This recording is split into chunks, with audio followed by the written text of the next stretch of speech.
Muy buenos días, sean bienvenidas y bienvenidos a esta sesión de la Insigne Barra Internacional de Profesionistas, auspiciada por el Insigne Colegio Superior de Certificación.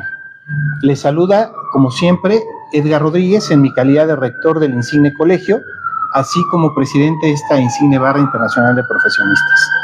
El día de hoy nos acompañan muchas personalidades, como en cada sesión, y acostumbramos presentarnos siempre a través de pasar el micrófono a mi lado derecho. Entonces, así lo vamos a hacer el día de hoy. Empezamos contigo, Lucía, por favor. Bienvenidas y bienvenidos todos. Hola, buenos días a todos. Ya por aquí, los que estamos en vivo, ya tenemos el gusto de conocernos en otras sesiones. A los amigos que nos ven en las redes, mucho gusto. Lucía Juárez, socia de Juárez Guerra y Asociados, titular del área fiscal y administrativa. Bienvenida.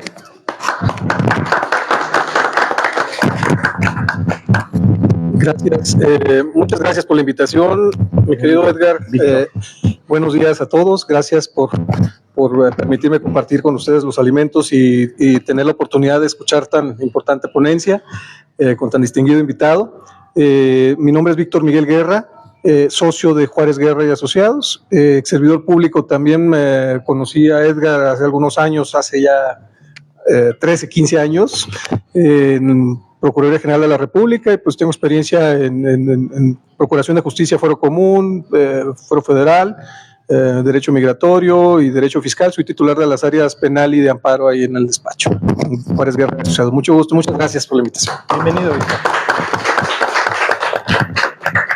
¿Qué tal? Buenos días a todas y todos. Yo soy Rita Jaime, consultora en salud mental biopsicosocial, presidenta del Instituto Panamericano de Investigación para las Relaciones Exitosas e Inteligentes. Muchas gracias. Bienvenida, Rita. Muchas gracias por la invitación. Mi nombre es Reinaldo Manuel Reyes Rosas. Soy magistrado en retiro. Soy representante legal de una organización que se llama Ciudadanía Ya, que aspira por los cauces legales llegar a ser un partido político. Muchas gracias. Bienvenido, hermano.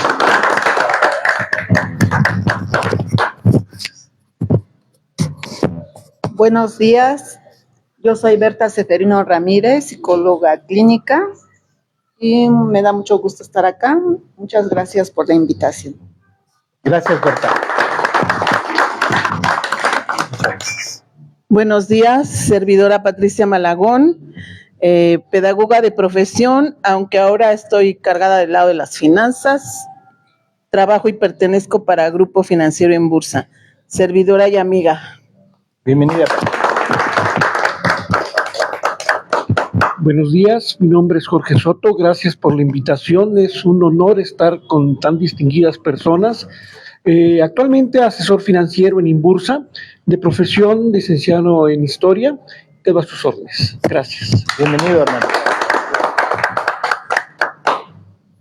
Muy buen día, hermano, muchísimas gracias otra vez por la invitación. Buen día a todos, a todas, a todos. Bueno, su servidor Joel Alfredo Díaz Labastida, tengo los estudios en Ingeniería en Alimentos, la licenciatura en Seguridad Pública. Por 24 años fui servidor público, específicamente de Policía Federal de Caminos hasta Policía Federal. Dentro de ese tiempo estuve en Estado Mayor Presidencial por 16 años y pues más o menos conozco algunas cosas de la política. Me interesa mucho y esperemos que, como siempre, estas ponencias sean de sumo agrado y de ayuda para todos. Un gusto, gracias. Bienvenido, hermano. ¿Qué tal? Es un gusto compartir con ustedes. Mi nombre es Wilfrido Portillo Solano, formo parte de la firma Grupo Consultor en Alta Dirección SC, firma especializada en el área corporativa, fiscal y laboral. Y bueno, pues un gusto. Bienvenido, Will. Y si me lo permite, doctor, nuestro invitado especial, ¿no? El día de hoy, por favor, doctor, si es tan amable. Pues muchas gracias. Lo primero es agradecer al doctor Edgar A. Rodríguez Cabrera, quien es rector del Insigne Colegio Superior de Certificación y además de la propia barra. y agradecerles puntualmente. Más adelante, si me lo permiten, platicaré de la oportunidad que me brindan. Soy Rogelio Zacarías Rodríguez Garduño. En este momento soy candidato a magistrado del Tribunal de Disciplina Judicial. Soy licenciado en Derecho, soy abogado postulante y fundamentalmente soy académico en la Universidad Nacional Autónoma de México, en el área de posgrado por oposición en plaza definitiva. Gracias. No, pues bienvenido. Doctor, será un placer escucharle, conocerle, ¿no? Que desde luego quienes están aquí presentes y quienes nos están viendo, nos verán por las redes sociales, pues conozcan quién es usted, que nos platique un poquito de su trayectoria. Pero si me lo permiten, antes acostumbramos dar lectura a la misión y a la visión de la barra, que es justamente lo que nos recuerda, qué nos convoca aquí cada 3 semanas, ¿no? Para reunirnos. Entonces, el día de hoy será nuestra compañera Rita Jaime quien sea la encargada de dar lectura a esta misión y visión. Entonces, por favor, Rita, si es tan amable. Gracias. Así, por favor. ¿Puedo hablar muy alto? Claro que sí. Muy bien. La misión: establecer una gran asociación de profesionistas de diversas disciplinas con presencia en la República Mexicana y representación de carácter internacional, que fomente el crecimiento personal y profesional de sus integrantes a través de la interacción entre sus miembros e invitados y conforme a los ejercicios de capacitación continua y multidisciplinaria que permitan llevar a cabo distintas opciones de certificación, así como el análisis de fenómenos y problemáticas de índole social, propuestas concretas de atención y alternativas de solución, contribuyendo al desarrollo y mejoramiento de la sociedad y comunidades que la integran. Nuestra visión: ser una gran institución representativa de los intereses de los profesionistas que la conforman y reconocida por la honorabilidad de sus miembros, la calidad de sus actividades académicas y la seriedad de sus trabajos y propuestas. Es cuanto. Muchísimas gracias.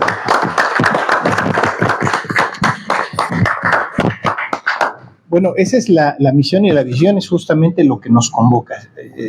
Si alguien de aquí, por alguna razón, se sigue preguntando qué nos convoca, por qué nos reunimos, bueno, ese es el espíritu, ¿no? Esa es la mística del por qué lo hacemos. Y creo que es más que justificable, ¿no?, el que lo hagamos, porque pues sí existe una necesidad dentro de nuestra sociedad que tiene que ver no nada más con las y los abogados, por ejemplo, sino tiene que ver con las y los psicólogos, tiene que ver con las y los médicos, tiene que ver con las y los financieros, tiene que ver con las y los filósofos, en fin, con todas las profesiones, ¿no? Y bueno, pues ese es el objetivo. Y a propósito quisiera yo platicarles que en la semana ya me había propuesto nuestro compañero Jafet Ansaldo. Ustedes lo conocen, siempre es muy muy participativo, y él me había propuesto que creáramos una misión, digamos, más corta y muy de la mano de las grandes misiones de las grandes empresas del mundo. Y entonces él me hizo llegar algunas, y entre él y yo creo que consideramos que una que podría ser, digamos, adicional a la que ya tenemos, sería la siguiente. Y fíjense qué importante es que también sea corta, porque eso nos ayuda mucho a comunicar de diferente manera, ¿no? Se las voy a leer, porque creo que vale la pena. Y dice: impulsamos el desarrollo integral de profesionistas para generar soluciones con impacto social. Punto. ¿Qué les parece? Así de simple. Breve, buena y sustanciosa. Sí, claro. impulsamos el desarrollo integral de profesionistas para generar soluciones con impacto social. Padre, ¿no? Está interesante. Se entiende y es muy concreta, muy directa, y creo que también nos serviría de mucho poder adoptarla. Yo la dejo aquí así a su consideración. Luego ya llevaremos a cabo un ejercicio de votación y les platicaré acerca de las otras opciones, pero él y yo estamos seguros que esta quizás sea la más indicada, la más conveniente, un poco para actualizar la misión a esa tendencia que existe hoy de hacer las cosas muy fácilmente comunicables, pero no por ello menos importantes, ¿no? Entonces, creo que cumple con lo mínimo necesario para dar a conocer cuál es el espíritu de esta insigne barra. ¿Qué les parece? Muy bien. Muy bien. Interesante, ¿no? Muy bien. Entonces, se las vamos a compartir junto con las otras, pero no quería pasar, digamos, desapercibido el someter a consideración de ustedes esta otra propuesta que nos hizo llegar Jafet Ansaldo, que por cierto les manda un caluroso saludo.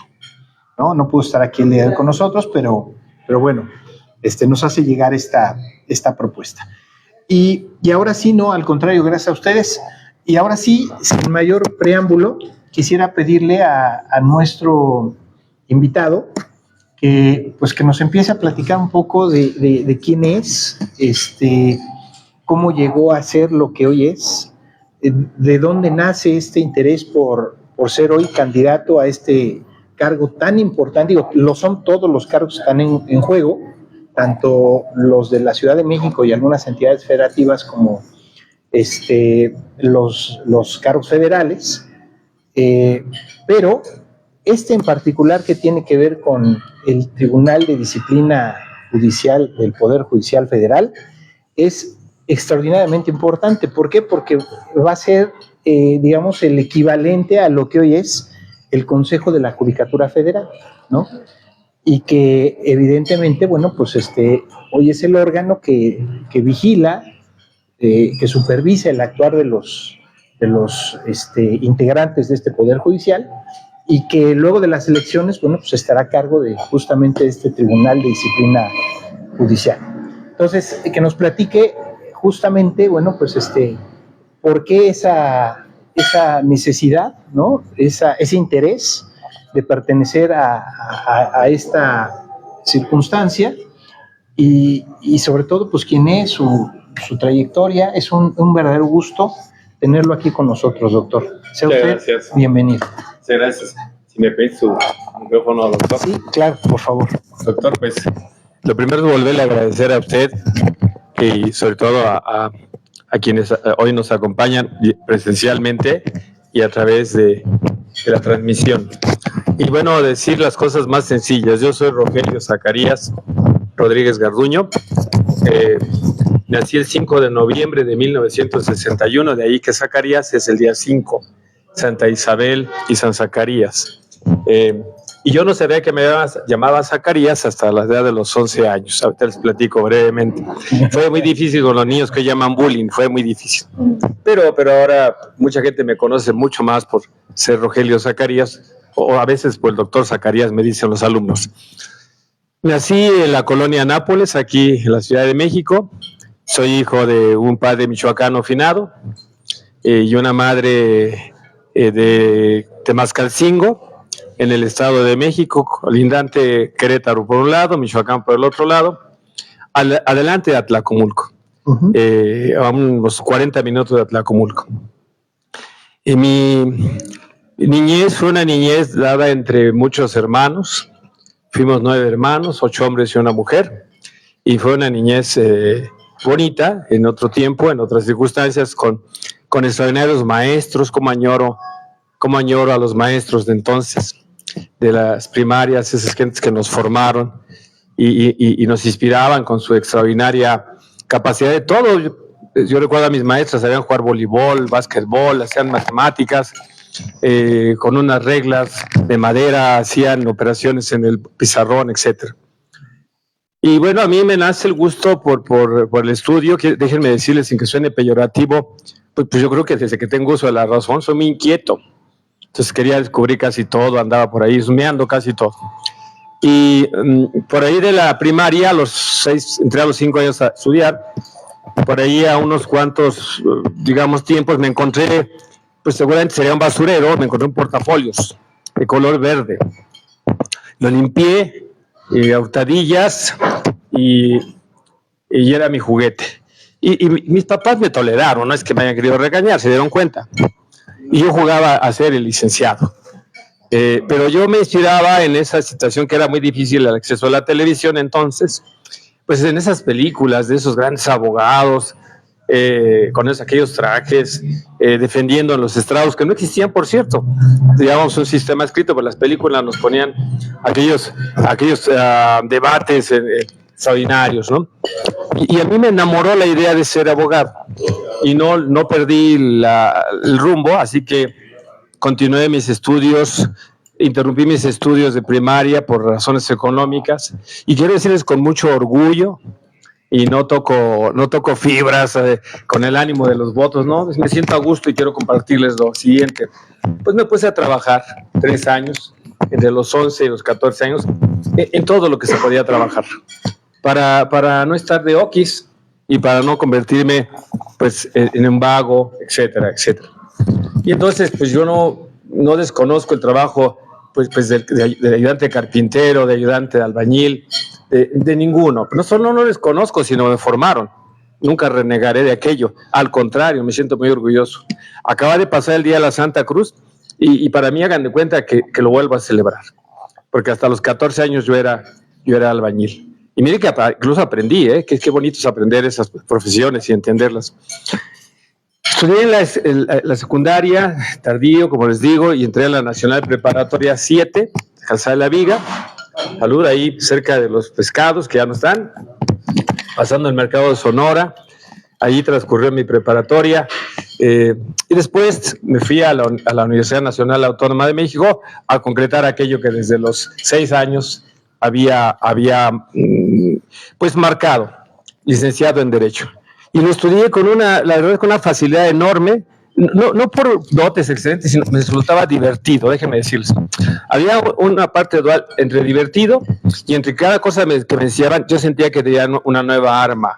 No para defender precisamente a los demás, sino en algún momento, y quizá actualmente, pues el ciudadano, sobre todo los jóvenes, son víctimas de atropellos de las autoridades. Vemos a veces cuando vamos circulando que tienen parado un coche con jóvenes, etcétera, y es que las policías de entonces, y no creo que hayan variado, son unos encajosos. Esa es la realidad. Entonces yo me llenaba de herramientas y decía, soy menos vulnerable. Entonces era muy divertido saber del derecho penal, del derecho constitucional, del derecho civil para dar un consejo. Entonces nos hacemos consultores de fin de semana, de la familia, ya andamos divorciando gente, etcétera, y somos apenas unos estudiantes. Concluí mi carrera. Antes de ella no me di la oportunidad de solo eso y ya, sino que trabajaba en notarías, trabajaba en agencia del Ministerio Público sin cargos, se acordarán ustedes, solo nos dejaban ir.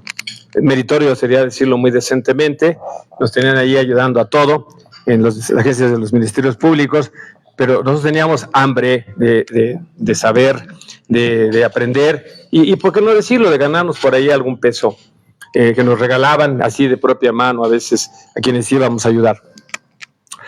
En el periodo de la licenciatura yo egreso con 10 de promedio, no me lo propuse, les doy mi palabra de honor que no me lo propuse. El último año un maestro llegó y dijo, por aquí hay un candidato a la medalla Gabino Barreda, por mí no se lo va a ganar, dijo el maestro. Yo me enteré entonces que se otorgaba la medalla Gabino Barreda, yo no sabía, a quien tenía 10 de promedio. Pues entonces entré en presión y sí me gané el 10. Y terminé con la medalla Gabino Barreda. Con mucha emoción les digo que mis padres se enteraron, me acompañaron y se sintieron muy bien. Eso lo llevaré en el alma, mis hermanos, mi familia en lo general. Y después de esto empiezo a trabajar, pongo mi despacho y empiezo a trabajar de todo. Ahora sí, ya no es la película, traigo mis portafolios, hoy no lo traigo, pero usualmente traigo mis portafolios como el disfraz del abogado. Mi traje, mi corbata y mi portafolio, aquel con el que me vi desde los 5 años. Llevaba asuntos penales, civiles, letras de cambio, aparos, miren qué atrevido. Yo le entraba a todo. pero tenía una cuestión que quiero también comentarles. Era muy preguntón. Iba yo a preguntarle a los maestros, esperaba a los jueces de salida, aquellos jueces que algunos eran benévolos, en su mayoría, si los sabemos abordar, y nos daban a veces voy a decirlo así, un coscorrón figurado, ¿no? Como diciendo, a ver, ¿cómo es que andas en esto? A ver, etcétera. Y aprender, porque se aprende haciendo y leyendo sobre todo. Así es que estuve mi despacho, me fue muy bien, pero me invitaron a trabajar como agente, bueno, no me invitaron, hice un curso y gané la oposición, pues entonces así se hacía para entrar como Ministerio Público, adscrito a control de procesos. Aquí estaba el centro de capacitación de la Procuraduría General de Justicia de la Ciudad de México. Me mandaban al reclusorio norte a trabajar. y entonces ahí fui por breve tiempo hasta que me llegó una invitación ofreciéndome 3 veces más Mexicana de Aviación. Y fui abogado, no entré abajo, entré muy arriba, abogado senior, llevando asuntos contenciosos, asuntos corporativos, después contratos. Recorrí todo el jurídico hasta ser yo el responsable del jurídico de la Compañía Mexicana de Aviación, cuando estaba bien, siempre aclaro, yo la dejé saludable. Después de esta circunstancia, 15 años ahí, donde además me dio la oportunidad de viajar, la propia compañía me permitió hacer estudios en el extranjero. Estudié en Ginebra, Suiza, estudié en Canadá, estudié en Estados Unidos, en Miami. Miren, eso no es ningún mérito, qué bien me la pasé. Y además me gusta estudiar, como les dije, y vivir esas experiencias, pues para mí era extraordinario. Estudié en Argentina cursos relacionados con el derecho, con mi actividad y otros por mera inquietud. Mexicana de Aviación se termina para mí, se me invita a trabajar al gobierno federal y entro a trabajar como director general de Aeronáutica Civil. Y aquí me quiero detener para quien me ve, porque alguna vez alguien me dijo, ¿ya has reaccionado que el más pobre de nuestros usuarios tiene un avión? O sea, es un medio donde el regulador es muy pobre, porque pues es burócrata, y el sujeto regulado es muy rico. Porque nosotros pensamos en los aviones, quizá en Aeroméxico, en Volaris, etcétera, en las empresas internacionales, pero no hay otra aviación. La aviación ejecutiva, la aviación de la gente buena y la aviación de la gente mala. Esto, si ustedes ven las noticias, a menudo detenido, hoy menos, pero hace unos años, detenido tal, con un cargamento, traían un Falcon, un Learjet, etcétera, etcétera. Entonces, estas personas corrompen al que se deja corromper, por supuesto. Procuran por todos los medios, hacen llegar regalos costosos, etcétera, etcétera. Pero yo me hice una pregunta una mañana que sigue vigente. Yo estudié y he hecho todo lo que he hecho para ser un ratero. Para ser ratero en ese periodo en donde yo me hubiera perfeccionado. Pero yo decidí no ser ratero y preferí ser albañil, preferí ser carpinterito, porque no me gustó ni remotamente la idea de ser simplemente un ratero. Déjenme decirles una cosa con cierta petulancia. Yo quería ser un miembro de la sociedad digno, no un ratero. Entonces decidí no hacerlo. En ese andar, yo como el regulador, pues me invitaban y me regañaba el subsecretario, el secretario, porque hasta ellos iban a quejar personas que decían, no quiere ir a comer con nosotros. Me mandaron llamar, oye, que tú estás rechazando las comidas. Y yo les decía algo, soy maestro en la Universidad Nacional Autónoma de México, con mucho orgullo, donde coincido con personas como el magistrado Reinaldo, en la Facultad de Derecho. Y yo a propósito pedí el horario de las 3 de la tarde, porque entonces me decían, no, si no es que no quiera, es que tengo que dar mis clases a la universidad, ¿no? Y entonces me paraba en la avenida Colonia del Valle, a un puesto de lámina, a comer unos extraordinarios tacos de guisado. Qué sabrosos me sabían, porque era la libertad de comer. No, las viandas, los grandes restaurantes, todo cuesta, y el costo puede ser altísimo. Aceptar viajes, aceptar, qué sé yo, todo tiene un costo, nada es gratuito y nada como la libertad, nada como la tranquilidad de llegar a casa y por más exhaustos que estemos, descansar, o cuando menos decir no le debo nada a nadie, ni hoy hice algo indebido. Termina este periodo de mi vida porque hago una maestría en Derecho Procesal Constitucional, la primera que se impartió en el mundo, que se dio en México, en la Universidad Panamericana. Yo tenía mucha proclividad a las cosas constitucionales Trabajar en la aviación no es andar en los aviones, eres abogado.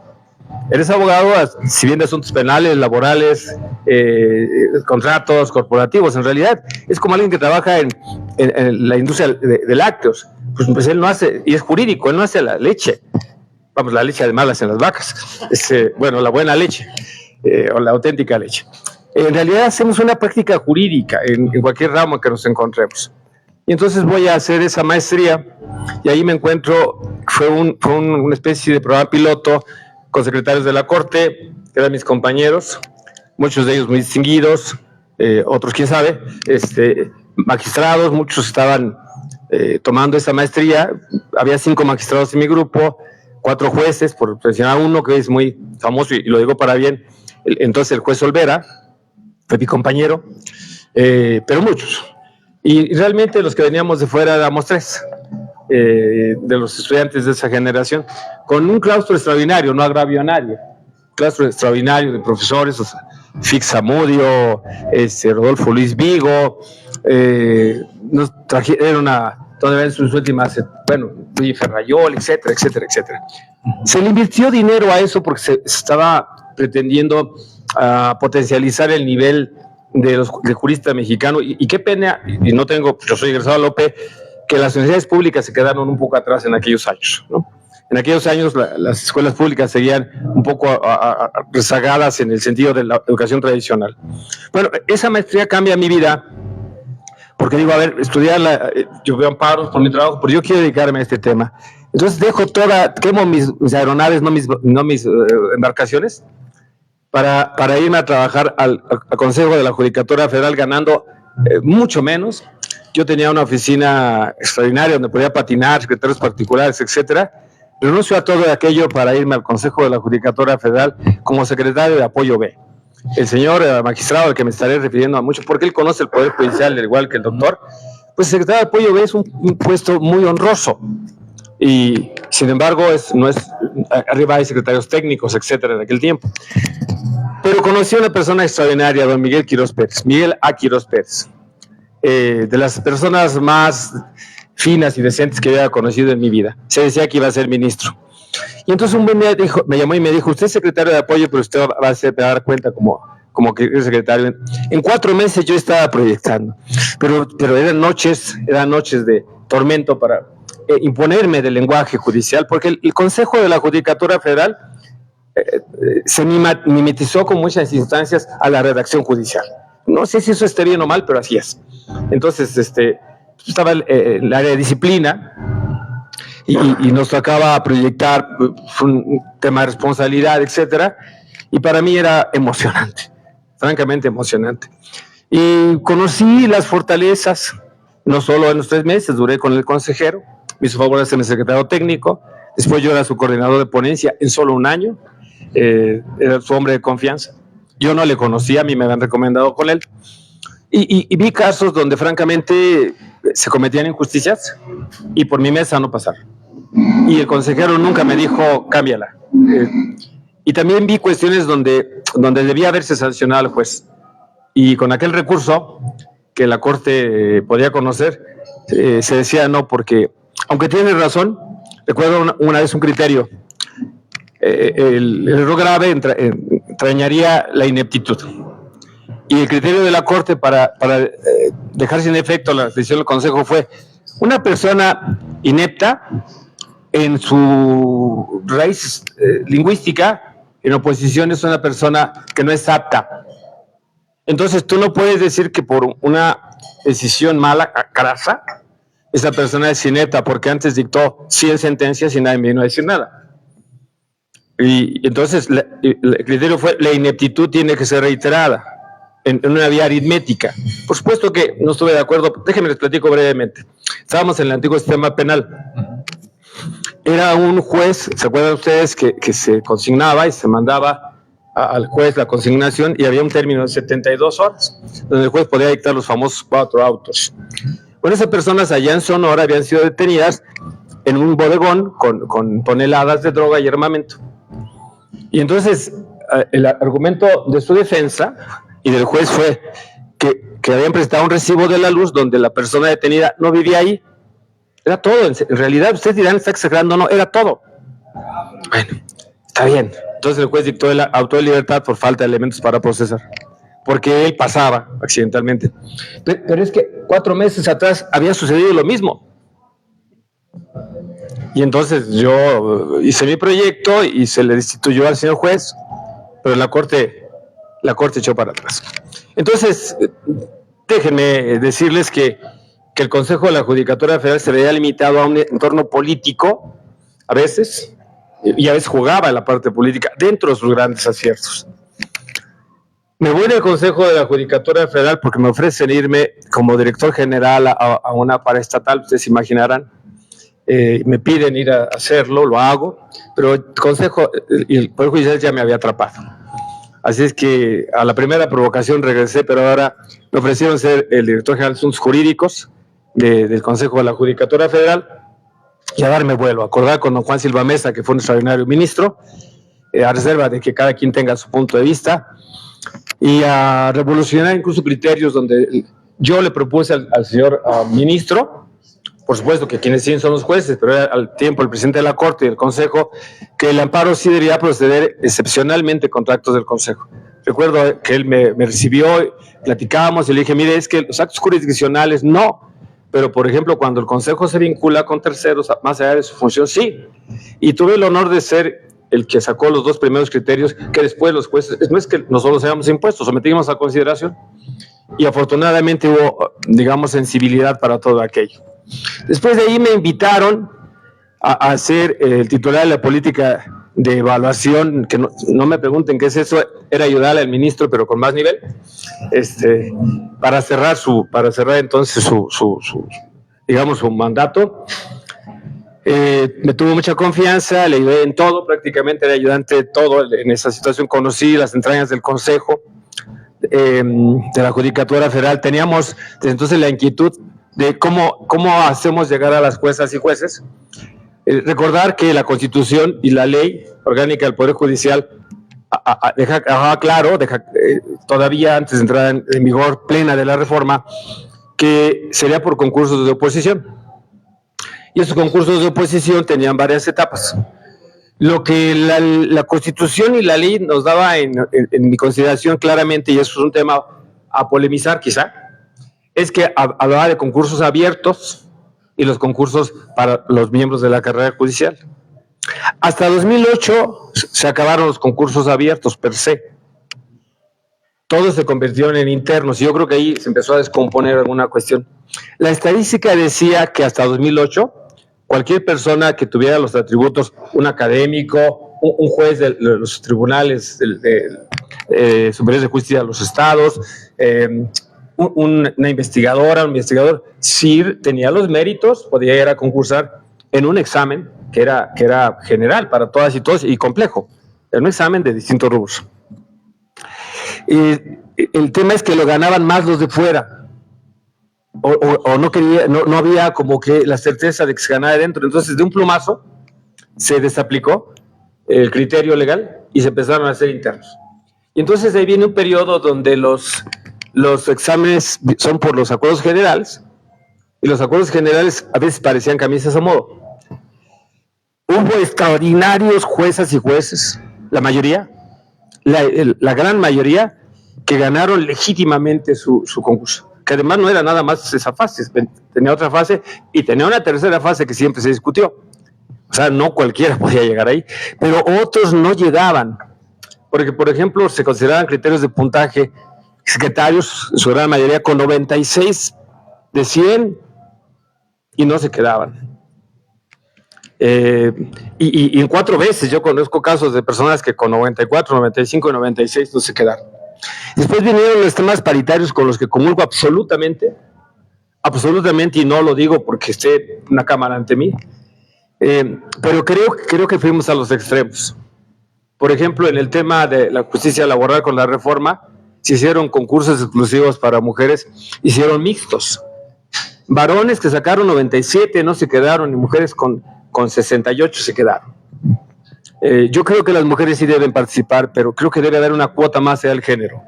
Creo que necesitamos a las mejores mexicanas. Miren que estoy arriesgándome a perder algún voto, pero no, lo hago con conciencia absoluta.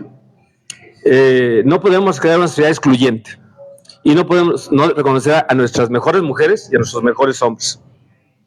Después, en 2019, viene una cuestión garrafal, que fue descubrir claramente que los exámenes estaban vendiéndose y se suspendió el concurso y se hizo un escándalo mediático, porque entonces quienes ganaban los concursos, a veces singularmente, pues tenían un apellido.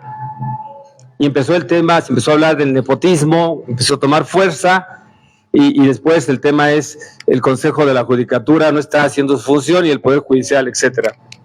En todo este devenir yo pretendí ser consejero de la Judicatura Federal y por méritos propios llegué a la terna para ser consejero de la Judicatura del modelo donde el Consejo de la Judicatura, nacido en el año de 1994 por la gran reforma, que se dice de Zedillo, otros dicen autogolpe de Estado, para mí fue una gran reforma la del 94, porque hizo el Poder Judicial de la Federación uno antes y otro después, pero prácticamente en todo, y para beneficio de las y los mexicanos. Empezó en 1995, con una expectativa enorme, una visitaduría fuerte, etcétera, etcétera. Bueno, la realidad es que nos encontrábamos ahora, después de muchos años, en que el Consejo de la Judicatura era una institución republicana, donde se iba a haber 3 consejeros de la Corte, 2 del Senado de la República y 1 de la Presidencia de la República, digamos por designación, con sus propios procesos. Y el 7º consejero sería la presidenta en su momento y presidenta de la Suprema Corte de Justicia de la Nación. ¿Cómo recuerdo esto último? Escuchar a don Juan, escuchar a Guillermo Ortiz Mayagoitia ya en el aula, reposados, en algún encuentro, decir, eso está mal, porque no puede ser un superhombre ser al mismo tiempo el presidente de la Corte y del Consejo de la Judicatura Federal. Los quiero mucho, no les ofenden mis palabras, pero ¿por qué no lo dijiste cuando estabas en funciones? Es imposible la labor de administrar, se convirtieron en monstruos administrativos, tanto la Corte como el Consejo de la Judicatura Federal, y aquel deseo de 1994 empezó a tener desviaciones. Eso, digamos, cuando yo voy a concursar, pues lo tengo que decir claramente. A mí las y los senadores, y ahí están las minutas, que para quien las quiera consultar, mis comparecencias, dijeron, si fuera por meritocracia y por currícula, tú tendrías que ser. No he hablado más allá de lo que les he comentado, soy un académico, yo me la pasaba en acuerdos entre la UNAM y la Corte y el Consejo, dándoles actualización. Imagínense mi osadía, imagínate, magistrado, de dar actualización de amparo a magistrados que no lo querían tomar, no sé si te acuerdas. Y nadie quería ir a dar amparo. Y yo dije que iba a dar amparo. Y cómo me fue bien, y creo que les fue bien, porque nos dimos la oportunidad de poner a cuestión situaciones que dábamos por sentadas. Además venía la revolución del amparo después de la reforma de 2011, 6 de junio, y la ley de amparo 2013. Y en esa circunstancia, bueno, pues me había dado la oportunidad de debatir, además yo presentando mis propios amparos, presentando mis propias promociones, pues te vas dando cuenta de cómo está realmente funcionando, ¿no?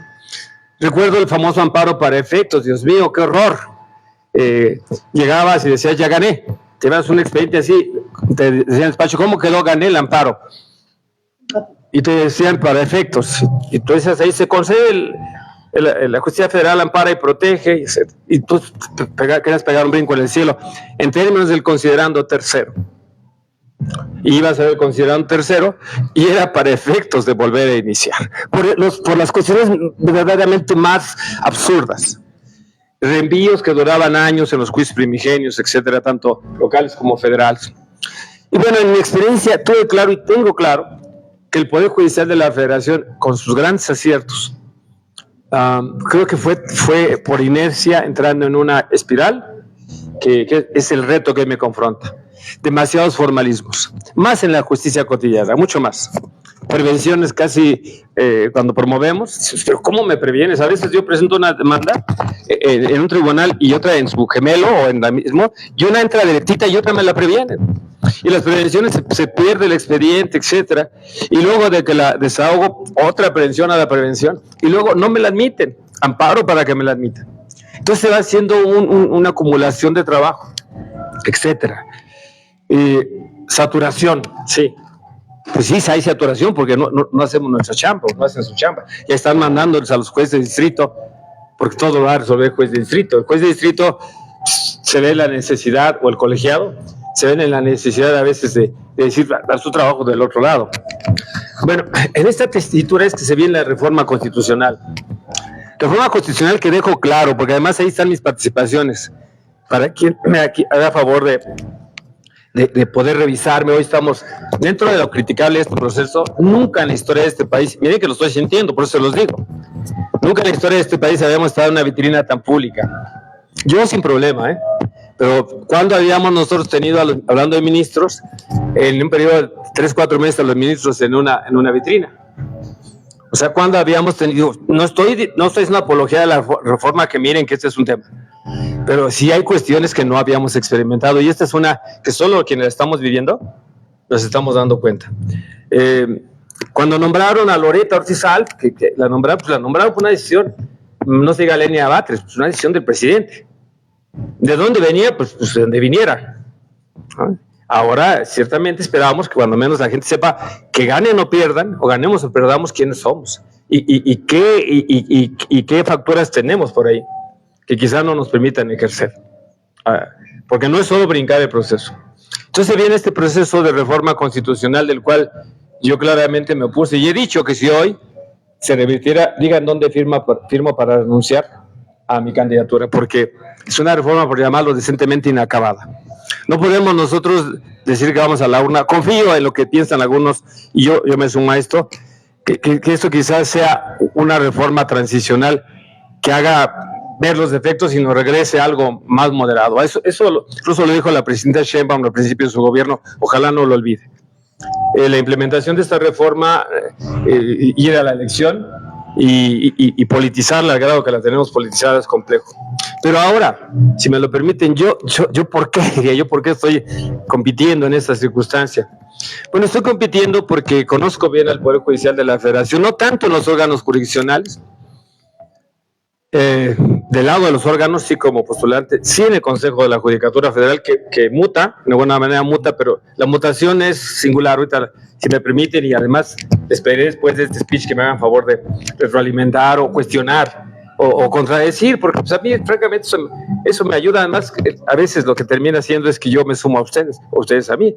Es muy difícil que yo no coincida con ustedes conmigo, porque soy consciente de que este proceso es un proceso muy, muy, muy difícil. Pues tenemos una circunstancia, porque en estas condiciones yo conozco el Consejo de la Judicatura Federal, conozco a la Suprema Corte, de donde fui auditor externo, fui auditor ni más ni menos que los 13 fideicomisos, los tan discutidos, que no los controlaba directamente el Consejo, sino a través de fideicomisos. Y yo fui abogado, contratado por Banobras para llevar a cabo la auditoría legal de los fideicomisos. Y cierto es que había muchos recursos ahí. Sí, es cierto, y cierto es que algunos se requerían para no debilitar o poner en riesgo al propio Poder Judicial, para capacitación, para actualización, etcétera.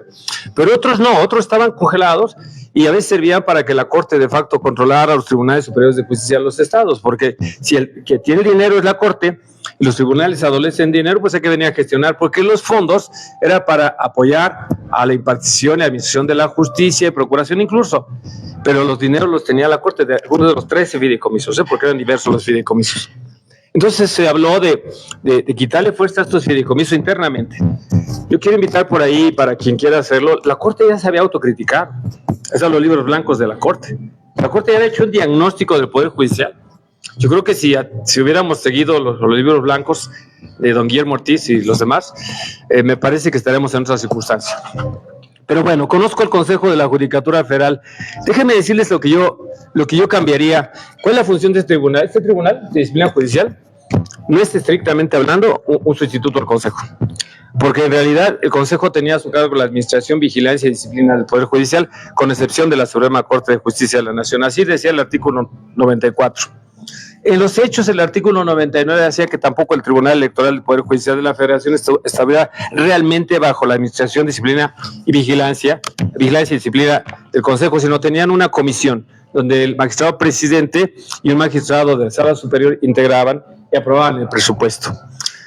Hoy en día se desdobla el nuevo diseño constitucional en un órgano de administración judicial del que muy poco se habla, casi no se habla, no irán a la boleta, sus integrantes no irán a la boleta, serán nombrados por la nueva Corte, que fue un poco el jaloneo, serán nombrados por la Suprema Corte de Justicia de la Nación, con la discrecionalidad de ser nombrados así, y los otros, esa parte será la parte de la administración. ¿Qué es la administración?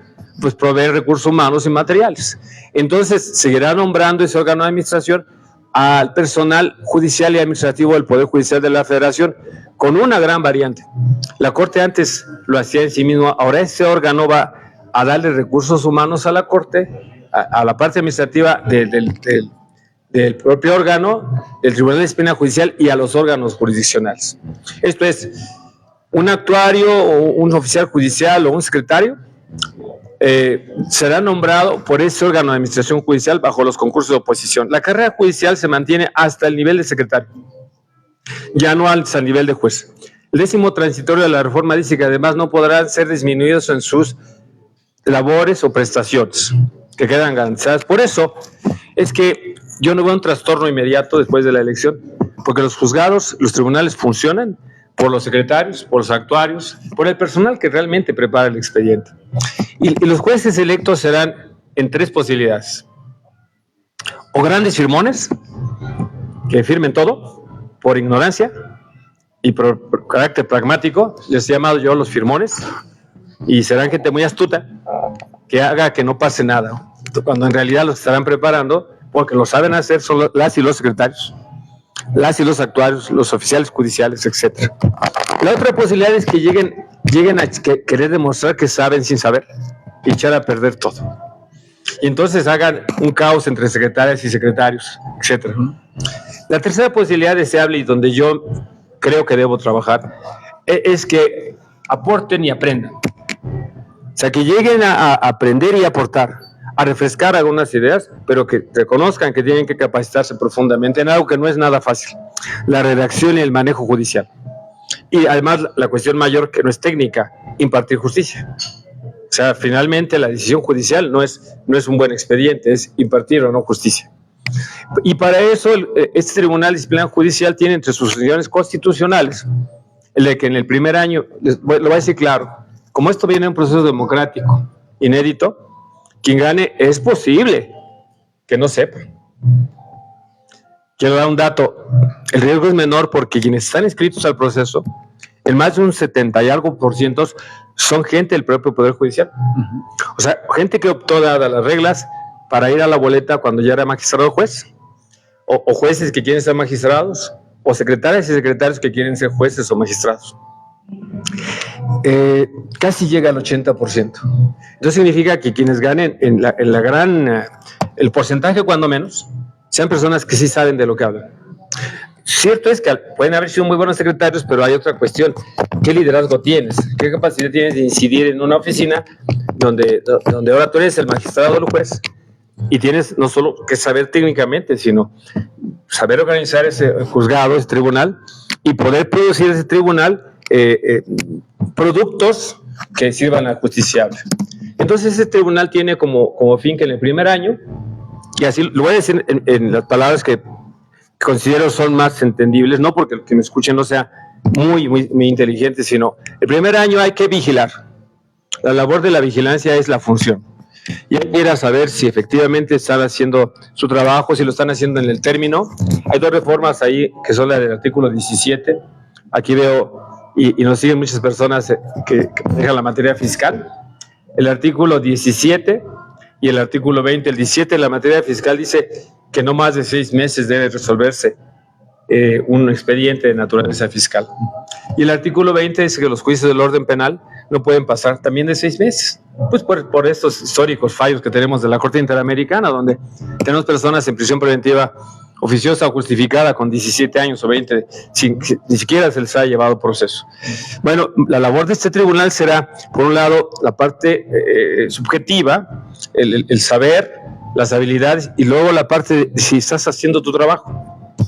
Los demás procedimientos que se apeguen a los códigos procesales. Entonces, este primer año es de diagnóstico y después determinar en qué se les va a capacitar.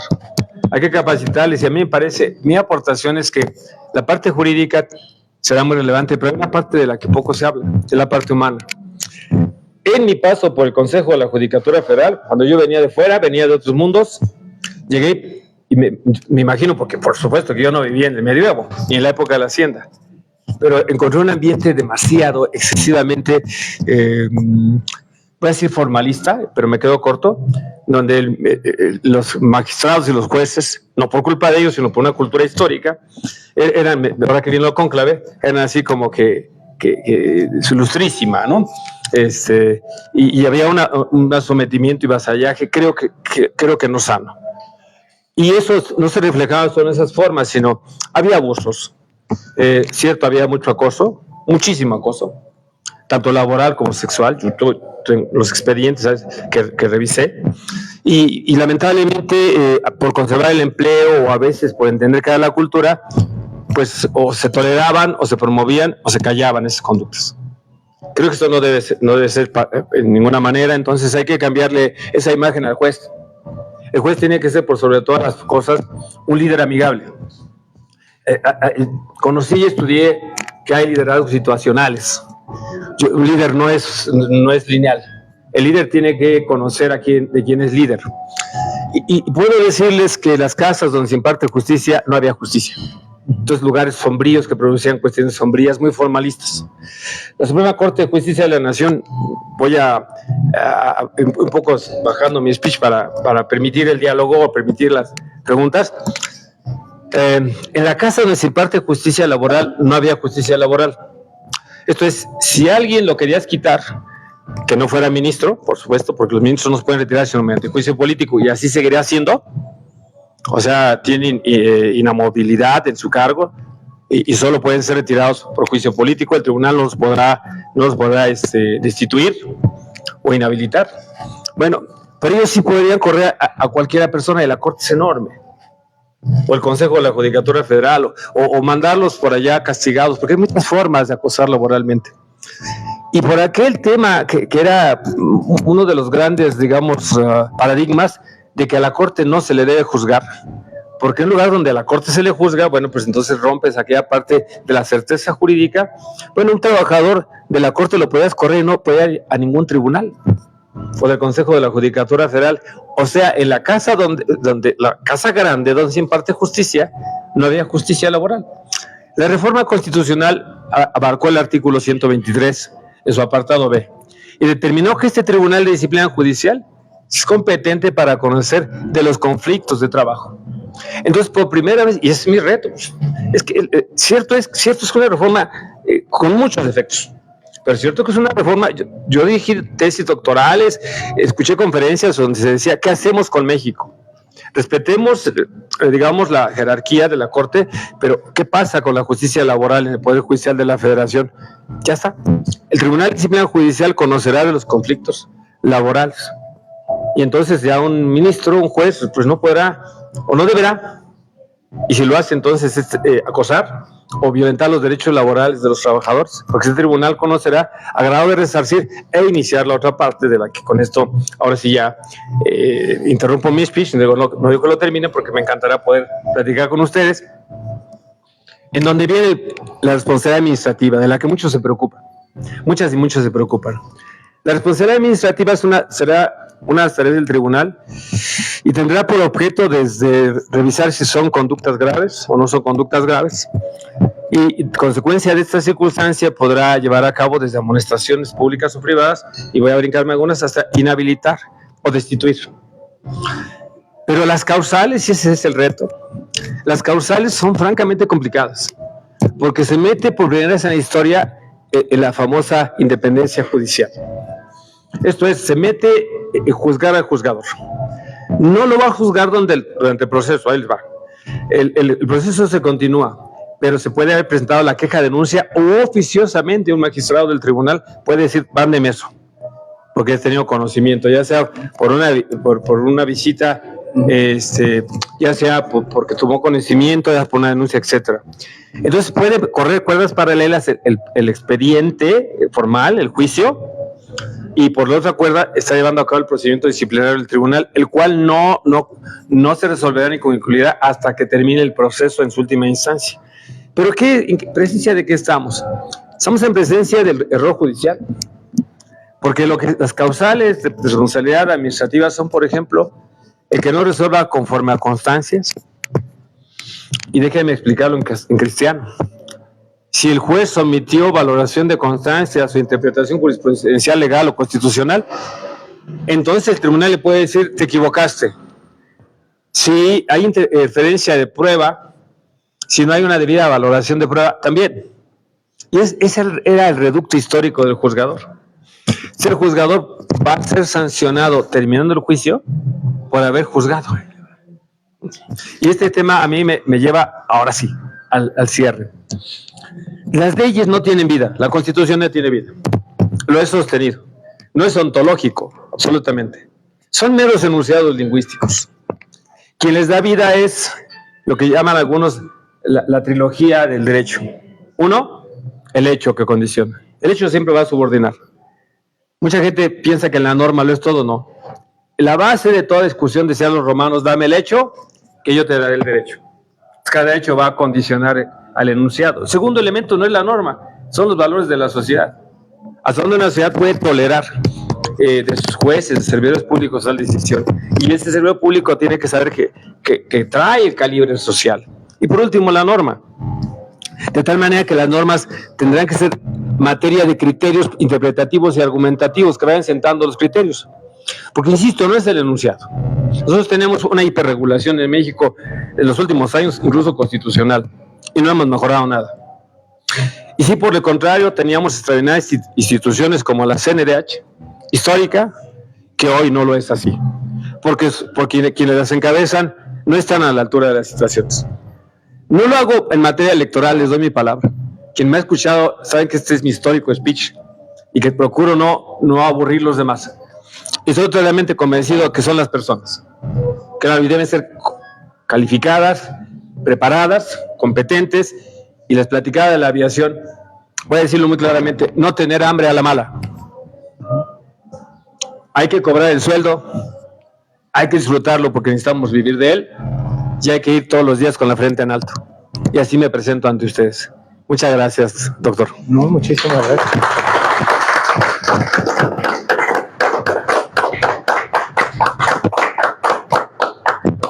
Bueno, yo lo que le puedo decir de entrada es, primero, gracias, ¿no? Gracias por compartir todo ese conocimiento, pero también esa experiencia y también, digamos, esa razón del por qué se enfrenta hoy, o enfrenta usted hoy esta posibilidad, ¿no?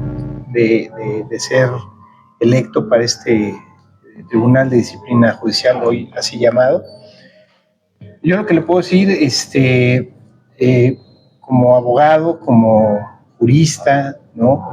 Ex servidor público también, son pues varias cosas, ¿no?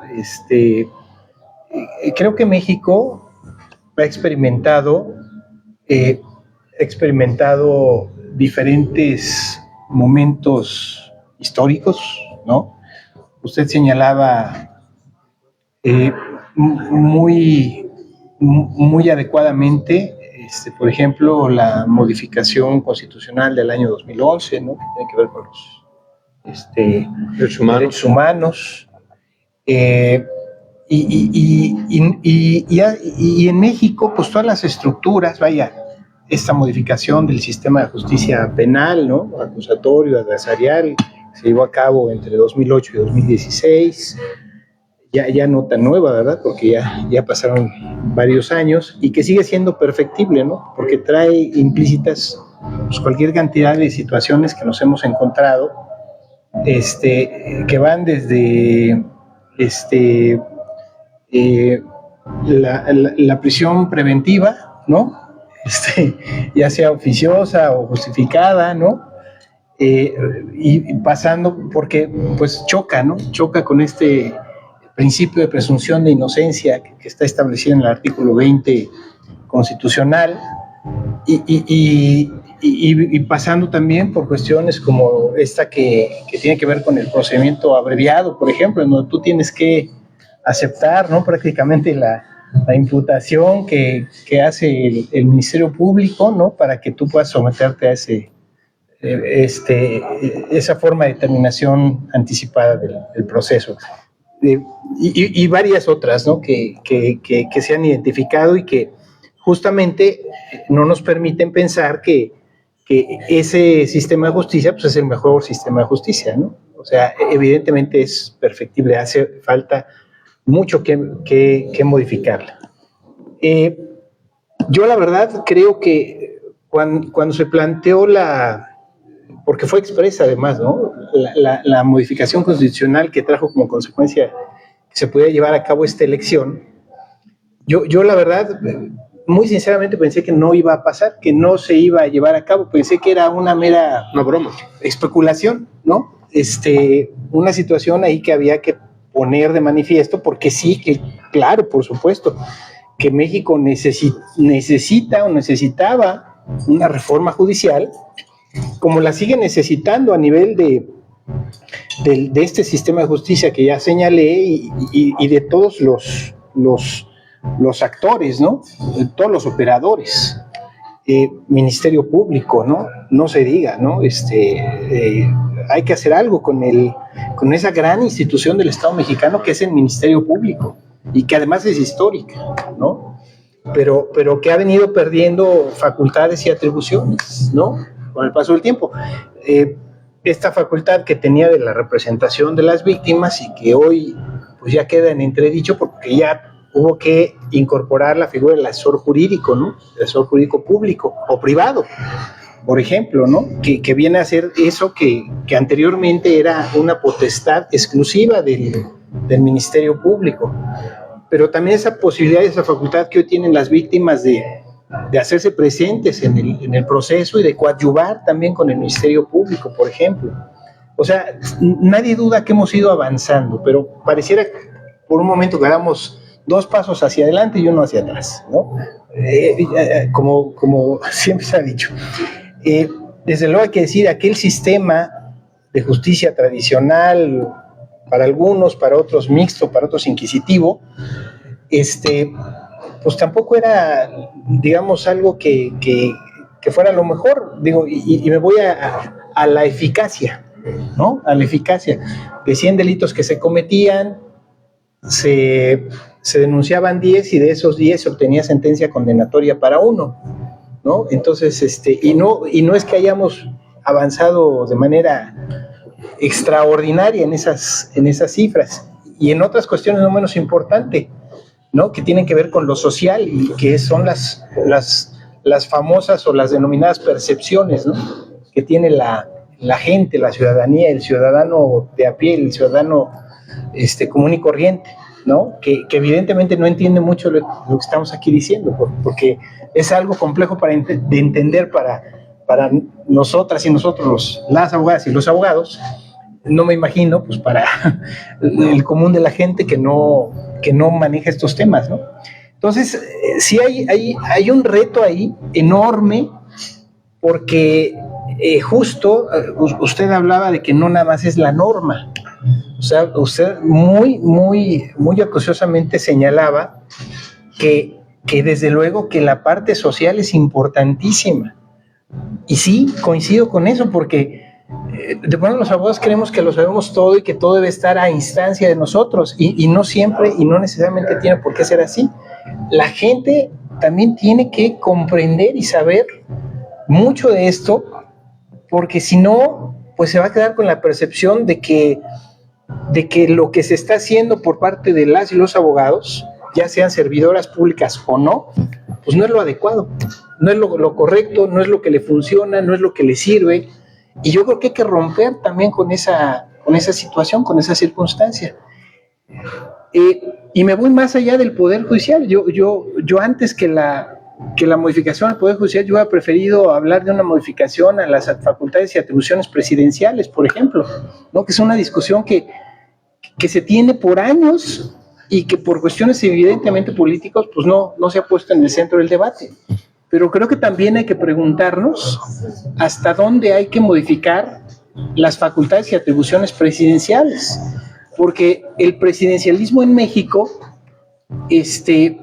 pues si bien ha logrado, digo, hoy históricamente llevar al poder por primera vez en la historia de nuestro país a una mujer, cosa que celebro profundamente, ¿no? Porque creo que por derecho es algo que a él le correspondía a las mujeres.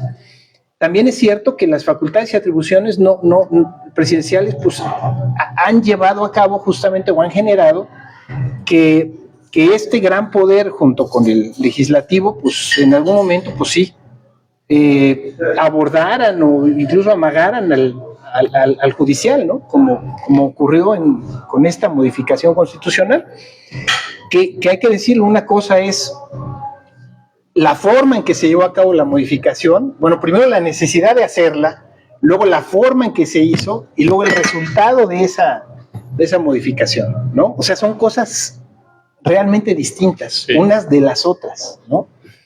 Hoy ya tenemos la modificación, ya está aquí con nosotros, ya no la podemos cambiar, no la vamos a cambiar, por lo menos no en lo inmediato. Todavía se asoma por ahí la otra parte de esta elección que está programada para el 2027, ¿no?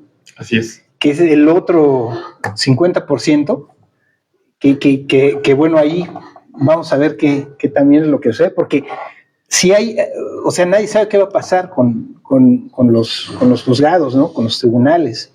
O sea, cuál va a ser también el papel de los otros operadores, o sea, de los secretarios y de todos los que están ahí, que desde luego pueden desde boicotear hasta todo lo contrario, ¿no? Hacer digamos, de ese juez electo, de ese magistrado electo o magistrada, digamos, la mejor de las experiencias, ¿no? Hablando en términos estrictamente profesionales y de su actuar en el día con día. Entonces, pues sí, las preguntas, los riesgos, las interrogantes, las expectativas, digo, ¿por cuál nos vamos de todas estas situaciones, no? O sea, claro, ¿cuál de todas estas cuestiones la abordamos primero? Porque todas son importantes y puede pasar lo inimaginable, ¿no? Doctor, permítame atravesarme un poco para decirle que, siguiendo a Giuseppe de Lampedusa, su famosa teoría del gatopardismo, a mí me parece que podemos estar cambiando todo para que todo siga igual. Porque los problemas no se están abordando de fondo. Y este tribunal creo que sí tiene, cuanto menos de mi perspectiva, déjenme poner un ejemplo real de la vida. Los abogados, cada día nos olvidamos más que no hemos logrado ser una profesión que se acerque a la sociedad y que la sociedad le entienda o no le tenga miedo o no piensa que le va a hacer trampa o que le va a dejar tirado su asunto. Lo mismo de jueces y magistrados. Cerrar los ojos a eso es cerrar los ojos a una realidad. ¿Pero por qué? Nosotros, por ejemplo, les voy a poner un caso. Nosotros celebramos un contrato de arrendamiento de bien inmueble y hacemos contratos extraordinariamente bien hechos. Vamos con el abogado a que nos asesore por un contrato perfectamente bien hecho. Se dice que es el derecho privado, porque surge de la voluntad de las partes esa norma que se están dando las partes en un contrato. Y entonces dejamos ahí, por ejemplo, que en caso de que en 3 meses no pague, se está en estado de incumplimiento. Y que derivado del estado de incumplimiento, pues entonces se le pediría que lo remedie. A veces redactamos también los contratos que hablamos de un periodo de remedio. En caso de insolvencia le decimos, te doy hasta 1 mes o 2 meses más, ¿no? Así es el contrato. Y luego le agregamos al contrato que podemos darlo por terminado sin necesidad de intervención judicial. Esa es la regla que nos dimos para el contrato. Realidad. Hay personas, algunas insolventes, pero muchas de mala fe, que no pagan. Y entonces, ¿cuál es la consecuencia? Pues que acuden a un abogado y el abogado les dice, oye, fíjate que mi casero, que no sé por qué razones, pero hay que ponerlo como feo, fíjate que yo no le pago porque además me ve feo, no sé qué cosa, etc. No es cierto, no es cierto. No le pagas porque no sabes honrar tu palabra. Esa es la realidad. Y entonces él te contesta indefectiblemente, usted no se preocupe. Tráigame aquí 5,000 pesos y yo le voy a dar su asunto. ¿Qué es lo que ve? No ve nada. Porque el que tiene que ir a accionar a un juez es el arrendador. Ustedes dirán, es que es así, pues es que no debería ser así. Yo les decía hace un momento que yo viajé por el mundo, estudié todas las constituciones del mundo, todas, por un trabajo que me encomendaron a mí en el año de 2001, 2002, todas las del mundo, con UNIDROIT, etcétera. Y todas tienen, más que menos, nuestro segundo párrafo, el artículo 14, todas, porque además ese artículo viene desde Inglaterra, desde 1215. Nadie puede ser privado, antes de la vida ya no, de la propiedad, de la libertad, la propiedad, papeles, posesiones o derechos, sino mediante un juicio seguido ante los tribunales previamente establecidos, en donde se cumplan las formalidades esenciales del procedimiento y con leyes expedidas con anterioridad al hecho. ¡Wow! ¡Qué bonito! Sin nada más que eso está dirigido al poder público, que no te puede privar de la libertad, desde el punto de vista jurídico, Sí, claro. que no te puede privar de la propiedad, de la posesión, los derechos, es el poder público.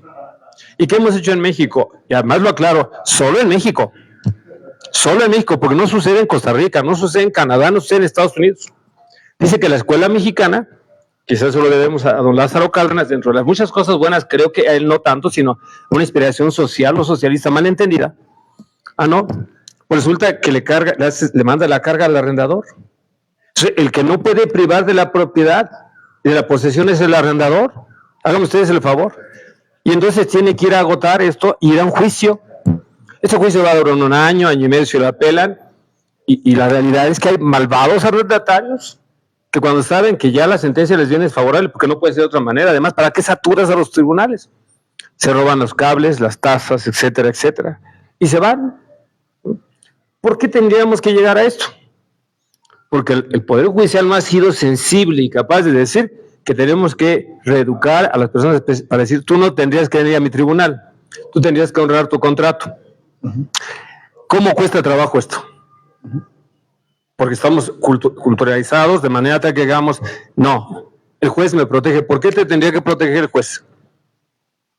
Te tienes que proteger a ti mismo porque tú tienes un contrato donde ahí están tus derechos y tus obligaciones. Claro es que si te excedes, ahí están los casos en el mundo, si se excede el arrendador, pues vienen daños y perjuicios, es excuso decir que vienen demandas millonarias por excesos. Pero solo México tiene sus criterios. Dice usted, doctor, termino otra vez, de la reforma de 2011. La reforma de 2011, la del 10 de junio, no existe, porque la Corte, voy a decir un chisme, pero ese chisme es público. En 2014 fue llamada por la presidenta del sistema presidencialista para decir, ¿cómo? Si el artículo primero y el 133 realmente vivieran, podríamos prescindir del arraigo.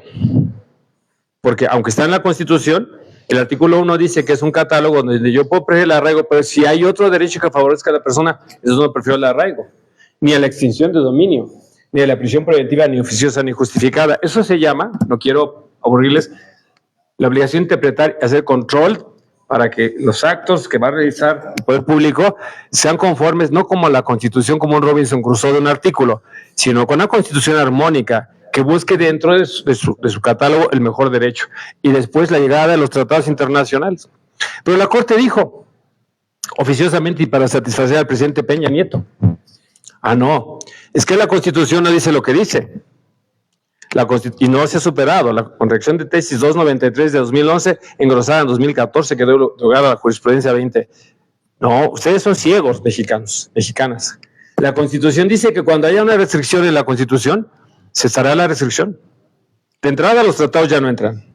Y de entrada, los otros derechos constitucionales se subordinan a la restricción. Por eso, la prisión preventiva oficiosa golpea a la presunción de inocencia del derecho al debido proceso. ¿Quién dijo esto? Una corte errónea. ¿Y saben dónde lo puedo afirmar? En los votos de los ministros. Yo les invito a leer eso. Los ministros votaron con mayoría, pero como no querían pasar la historia como ignorantes o malvados, hicieron un voto concurrente, todas y todos diciendo, lo que voté, por lo que yo voté no lo creo. No, es que sí hay que trabajar. Y este órgano, este tribunal, esa es mi perspectiva, miren, ¿en qué me meto? Yo tengo que agotar hasta el último momento de mi vida y de mis fuerzas para lograr que cosas como estas se revisen. Los tribunales están saturados. Quien vaya aquí a la Alameda y quiera entrar a los tribunales tiene que hacer filas. y pagar dinero para que le den. Ya hay personas coyotes que te venden el lugar. En ningún lugar del mundo. Yo he estado casi en todo el mundo. Los tribunales son así. Es que nosotros todo lo queremos judicializar y el Poder Judicial no ha tenido la autoridad para decir qué se judicializa y qué no se judicializa. El ejemplo que después del contrato. Si a mí me llegan a mi despacho y miren que sí han llegado. Fíjese usted que yo le debo dinero a una persona.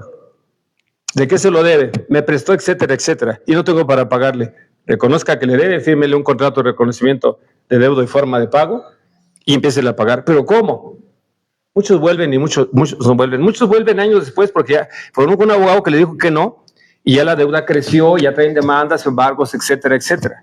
Cuando la fuente inicial era asesorar debidamente y decir, págale. No tengo dinero, has de saber que no tienes dinero, reconoce, no te escondas y dile que cuando tengas pagarás. Y el sensible seguramente dirá, bueno, está bien, quizá una garantía, etcétera, etcétera. Pero no funcionamos así, por eso les decía ya a ustedes que puede ser el gatopardismo. Porque quienes lleguen tienen la misma cultura de los que se van. Y en tanto que no cambiamos la cultura, no hemos cambiado nada. Y como ya les dije hace un momento, el 80% de los que quieren llegar son del mismo Poder Judicial. Eso es bueno técnicamente, pero los secretarios, los actuarios, no han caminado. Dicen, y termino, que Siddhartha Gautama Buda, allá el príncipe Brahman, que aislado del mundo, de las cuestiones crueles de la vida, no conocía el mundo, que se asomó alguna vez y vio la realidad, que se escapó, vio un leproso y sintió y conoció el dolor, vio un mendigo y conoció la pobreza, y decidió salirse de su castillo. Después de andar, pudo entender la realidad humana. Muchas juezas y jueces, magistradas y magistrados históricos no han andado. Necesitan andar. Y me parece que dentro de los problemas graves de esta reforma, deberíamos darnos la oportunidad de exigir otra situación. Y ahora sí, por último, el justiciable, que es el principal, hay que hablarle claro, hay que oírlo.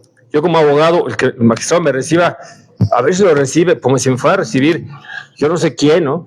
Y me tiene que recibir porque tiene mi expediente. El juez me tiene que oír, tiene que oír a la madre que se duele porque el hijo está preso. Tiene que oír a la víctima. Tiene que sensibilizarse y tiene que producir sentencias más en castellano y más en un pseudolenguaje jurídico que no entiende nadie. La gente de a pie dice que, fíjense, le digo a mis alumnos ya de último grado, ¿qué significa la palabra óbice?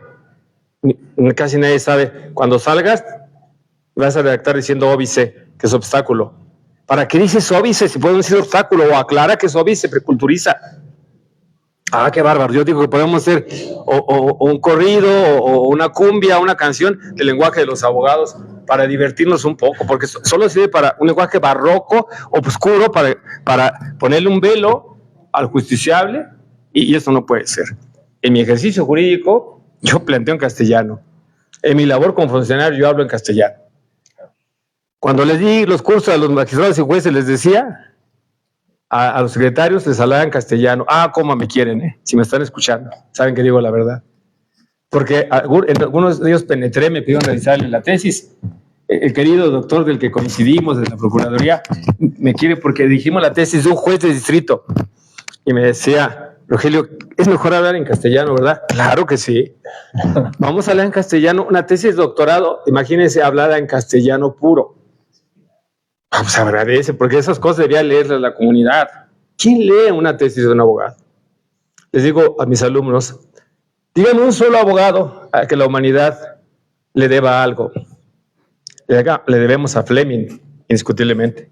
Le debemos a Volta, a Edison. Díganme un solo abogado o abogada a la que la humanidad le deba algo. Nos hemos hecho inconscientemente el propósito de ser un problema social. Creo que debiera ser esta, cuando menos una oportunidad breve de incidir en el cambio. Y por eso ando en esto. Por eso camino a las calles, por eso, y además les comento una cosa, me invitan mucho a los medios, las encuestas son inductoras al voto, en la realidad me dicen que voy muy bien. Voy muy bien porque digo lo que les estoy compartiendo a ustedes. Y porque pues he tenido la oportunidad y cuando terminan de hacer las entrevistas, por los foros en corto me dicen, ojalá llegues, doctor, porque porque tú estás hablando diferente. Y ojalá lo que hablas lo hagas, ¿no? Pues eso no tengo ninguna duda. Sí, Bueno. totalmente. Pues yo hablé, pero sí, claro, quiero darle la oportunidad a ustedes de que hablen. Aquí está Lucía, quiere hacer uso de la palabra y luego nos vamos con Jorge. El micrófono, caray. No, pues ya. Igual No se rompió nada más. se le cayó el gorrito. Bueno, pues primero, felicidades.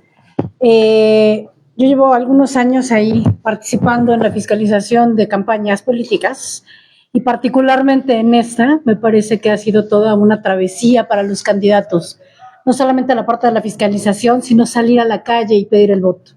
Se nota inmediatamente quién ya ha hecho campañas para otras situaciones y quiénes no.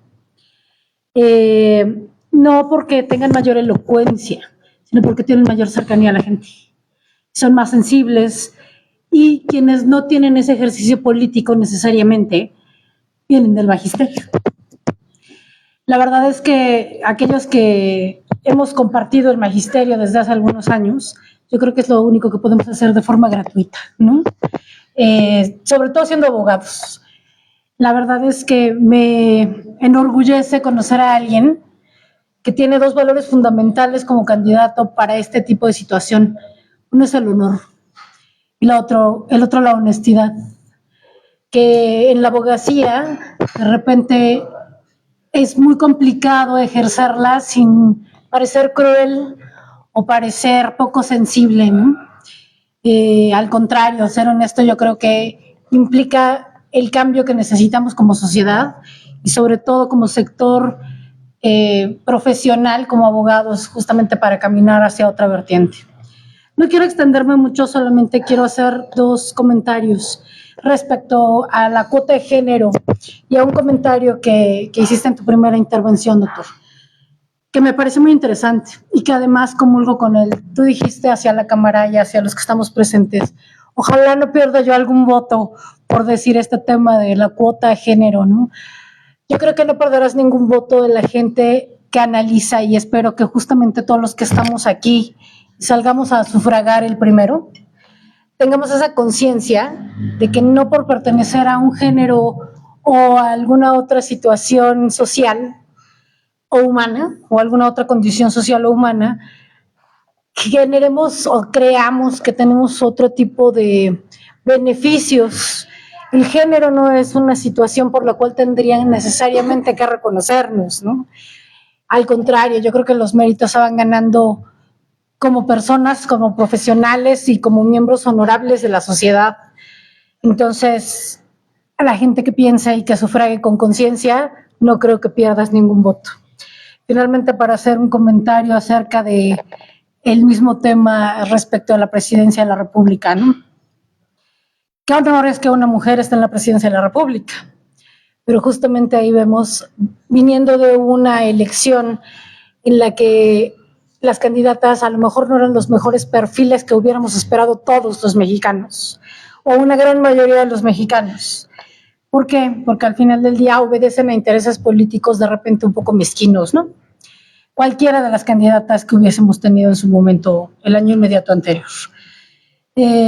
Ojalá no sea esta la elección en la que tengamos que elegir el menos malo, ¿no?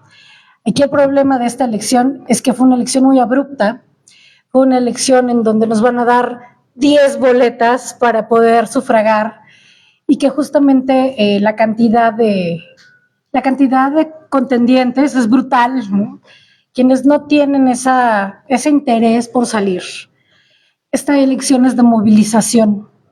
Qué bueno que te acercas con la gente que moviliza y que mueve, sobre todo que mueve conciencias. Yo creo que aquí has movido varias conciencias. Ojalá que llegues, como te dicen tus alumnos, y por lo menos aquí cuentas con todo mi apoyo. Muchas gracias. De verdad te lo agradezco.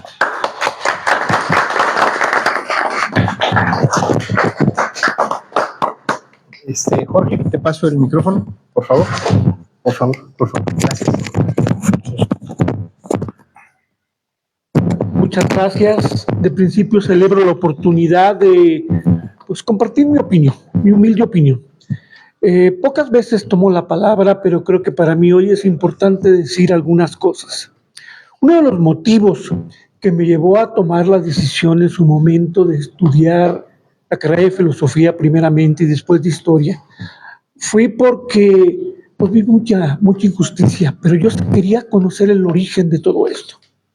Otra de las cosas que me apasionaron honestamente, mi abuelo me acercó a leer aquello que existió hace algunos años, unos cómics, grandes epopeyas y grandes leyendas que publicaba Editorial Novaro. Y ahí conocí la Ilíada, la Odisea, la Guerra del Peloponeso, Pericles, la democracia griega. Y yo me preguntaba, si mi héroe era Pericles, ¿por qué en algún momento lo destituyen? Y Alcibia, siendo ateniense, se va con los espartanos. ¿Qué pasó ahí? ¿Sí? Y decía, bueno, es un traidor, ¿no? ¿Qué demonios pasó en ese entonces? Entonces decía yo, en aquel entonces, híjole, entonces, ¿qué cosa es la democracia?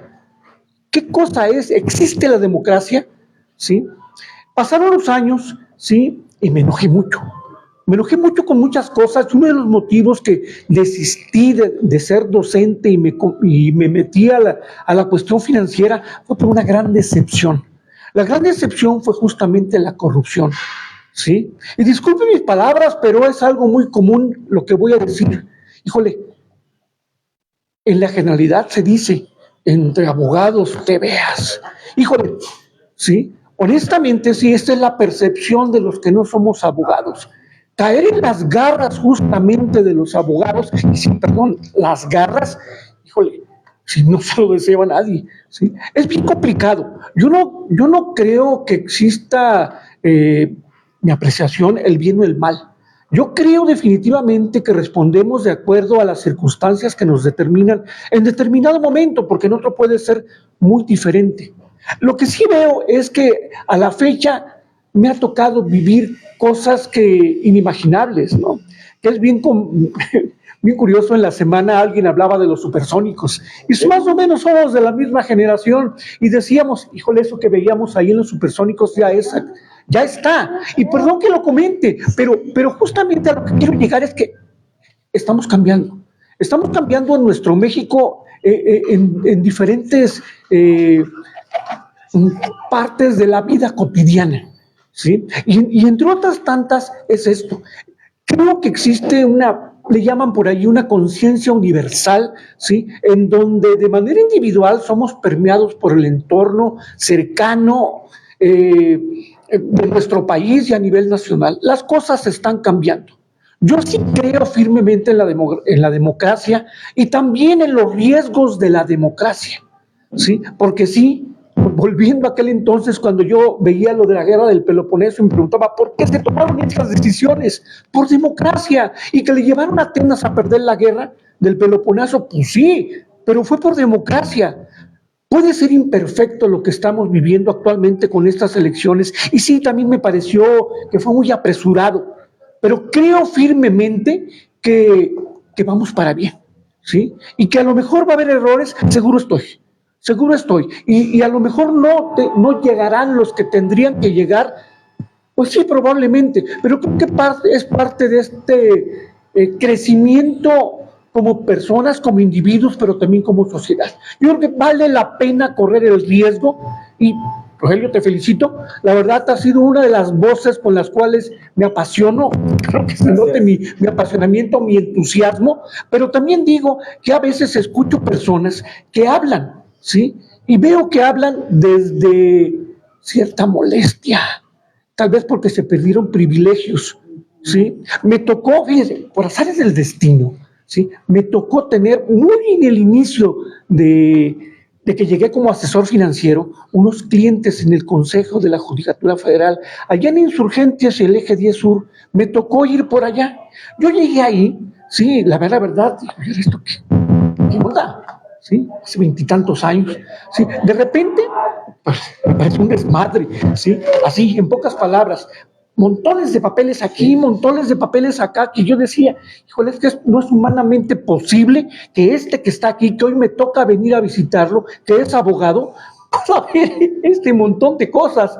Para acabarla, llegó una señora del aseo y accidentalmente tuvo una montaña de papeles, ¿sí? Y no sé en qué orden quedaría ese asunto. De veras, ¿eh? Sí, preocupante, ¿sí? Peor aún, ¿sí? Uno me llevó a otro, en parte a hacer a mi chamba, ¿sí? Yo buscaba otras opciones de negocios, y uno me llegó a otro, y perdón, a lo mejor ya estás enterado, ¿sí? Sí. La jefa de estos, que me la recomendaron, de los que yo fui a ver de principio, híjole, era una dama, ni recuerdo el nombre, y si me acordara no lo mencionaría, ¿sí? Pero la verdad, yo decía, yo, ¿cómo es posible que sea la jefa? ¿Cómo llegó aquí? De veras, ¿eh? En serio, ¿eh? Sí, hice un par de negocios, un par de años con esta dama. Yo decía, madre mía, en estas manos estamos. Aún así, con la justicia, aún así, creo definitivamente que esto es una oportunidad de cambio, ¿sí? Que tenemos que vivirla. Y tenemos justamente, hablo por mí de principio, que ayudar un poquito. Cuando yo dije, bueno, ¿y por quién voto? Híjole, sí me pareció algo complicado, definitivamente. ¿Sí? No he acabado de entenderlo, ¿sí? Y me jacto de ser un poquito inteligente o estudiado, no sé cómo decirlo. Sí, es complicado, pero a pesar de todo, creo que este va a ser un ejercicio para el bien de todos. Gracias.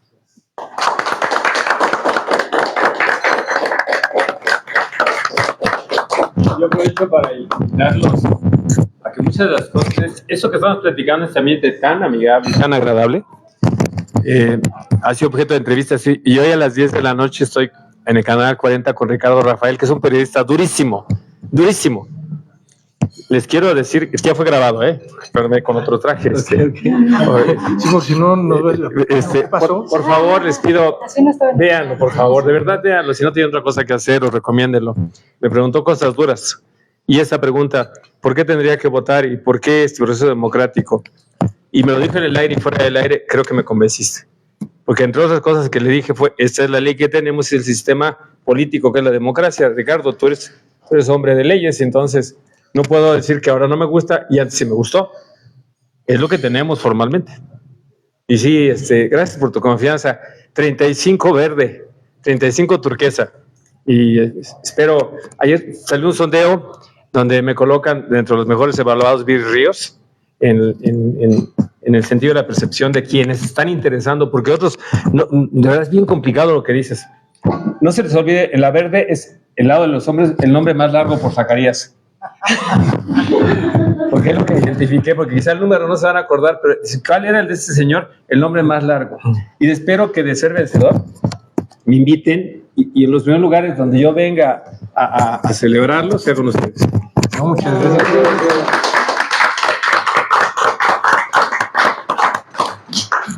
Me hiciste recordar que habíamos invitado también a Roy Campos de Consulta Mitofsky, lo habíamos invitado, nada más que sí se disculpó porque me dice que no está en México, que está en Centro y Sudamérica viajando, que porque aquí no encuentra trabajo, ¿no? Pero pues yo le digo, pues si viene el tema de la elección, ¿cómo que no encuentras trabajo? Pues, digo, no quise preguntárselo porque me pareció inadecuado, pero fue lo que me dijo, ¿no? Que no estaba en México. Entonces, pues ya en algún momento nos acompañará, espero, Roy Campos también aquí, para que nos explique justamente toda esta parte de lo complejo que fue. Seguramente ya será después de que haya pasado la contienda, ¿no?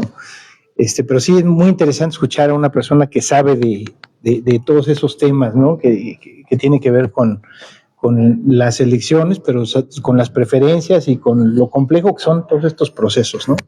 Al final. Entonces espero que en algún momento lo podamos tener acá. Si nos está viendo o si nos llega a ver, pues le mandamos un cordial saludo desde este lugar a Roy Campos. No sé, ¿alguien más quiere tomar la palabra? Rita, sí, por favor. Bueno, lo primero, me identifico mucho porque además somos como de la generación, ¿no? De los 60s, donde teníamos una conciencia desde niños de ser parte de un ente social.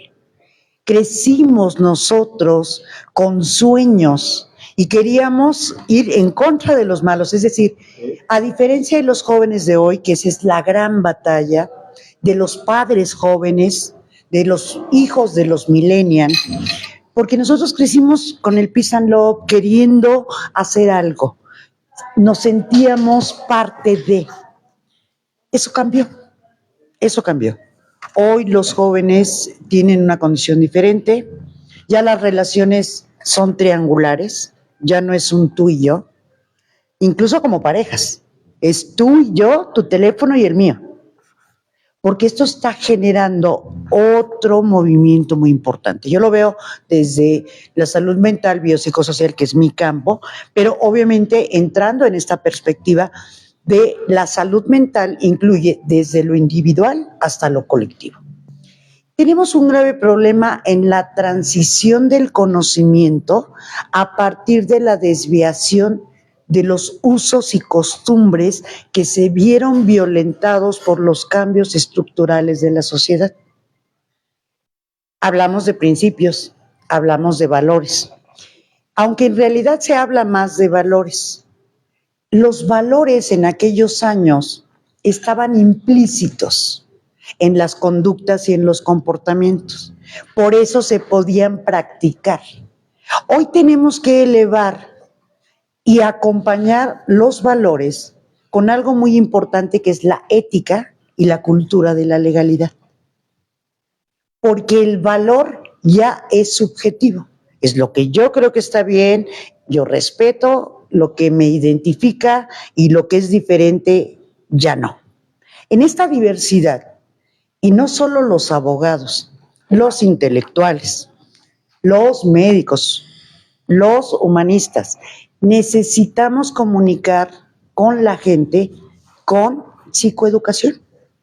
Los abogados, que son los que han hecho una gran labor al transcribir el uso y costumbre de la conciencia, de la conducta de la sociedad, se olvidaron que se alimentaron de ello.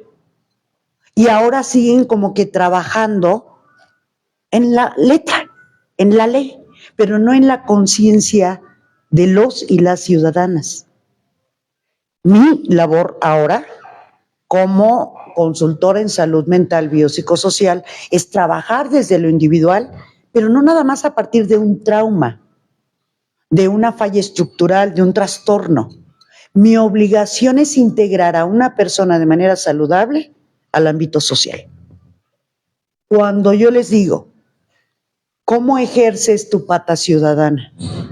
Y de verdad, es muy triste que pocos tienen conciencia del poder de esa pata. ¿Para qué? Porque hay un imaginario colectivo, porque esto es un tema multicausal y multifactorial. Me agrada mucho, me dio una idea clara, porque justo en casa tenemos esa discusión, que si es legal, que si no es legal, que si es un fraude, que si están acomodando las cosas, pero me llevó a algo muy importante, que el 80% de los que están compitiendo son de ahí, porque el gran temor que como ciudadanos de a pie es ¿y quién va a llegar?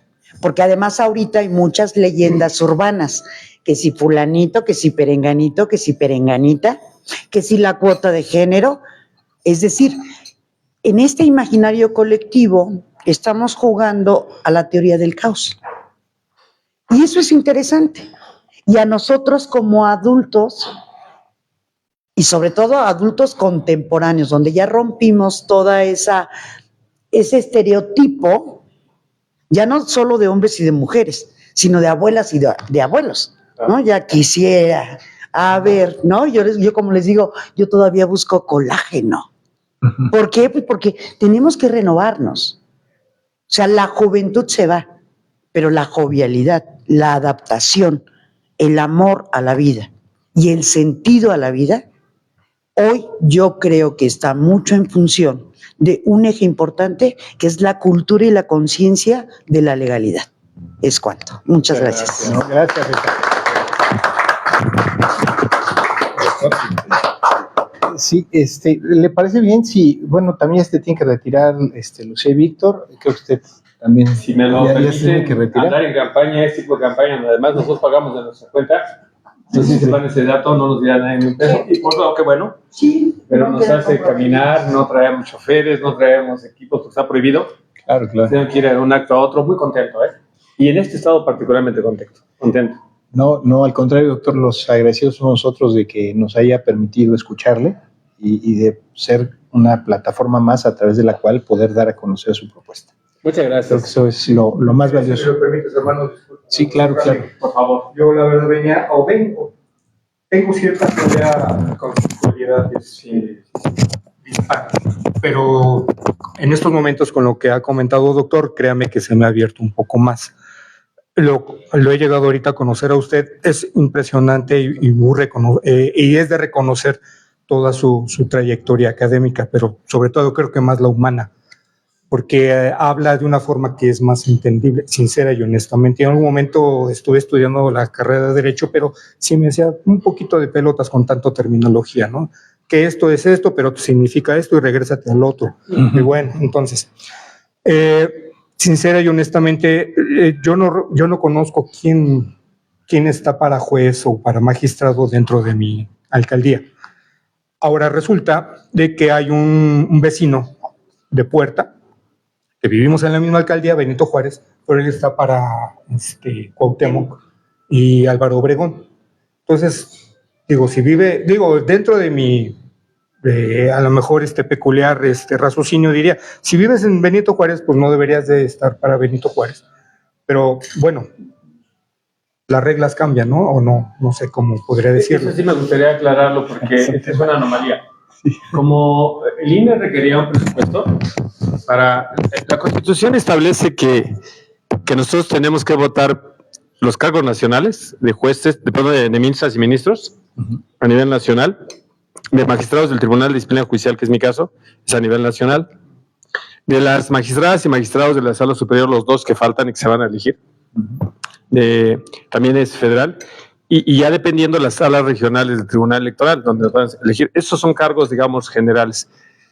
La Constitución estableció que yo tengo que votar por mi juez federal y local. ¿Quién es mi juez federal y local? Pues es en la Ciudad de México. Yo no sé qué juez me va a tocar, pero son todos los de la Ciudad de México. Entonces yo debía haber votado por todos los jueces de la Ciudad de México, civiles, penales, administrativos, de trabajo, etcétera. Pero como no hubo recursos, entonces, porque no es culpa del candidato que no conozco, el INE, por la falta de recursos, decidió agrupar, entonces mandó a los penales y civiles, los fuertes a Iztapalapa. Entonces, yo no voy a poder votar por mi juez civil que vive en Coyoacán, porque mi juez civil va a ser votado en Iztapalapa. Eso es una anomalía que tiene que ver con la falta de recursos que el INE pidió para que se realizara conforme a la Constitución, porque yo no voy a poder votar por mi juez idealmente. Por mi juez va a poder votar los de Iztapalapa. Yo voy a votar por jueces que ellos no. Eso ha sido una crítica, porque en realidad entonces el juez de donde vive pues va a tener que ir a un lugar donde no lo conocen o él mismo no conoce. Aún así, como diría Octavio Paz, con los riesgos de la democracia, vamos a darnos la oportunidad de ver cómo resulta. Que claro, no desconozco que hay activismo político de los partidos, no lo desconozco, lo estoy viendo. Y que sin embargo, y aún de eso, pues es como cuando jugamos un partido de lo que sea. Hay que ganarle al rival, al público, estamos en su casa, y al árbitro.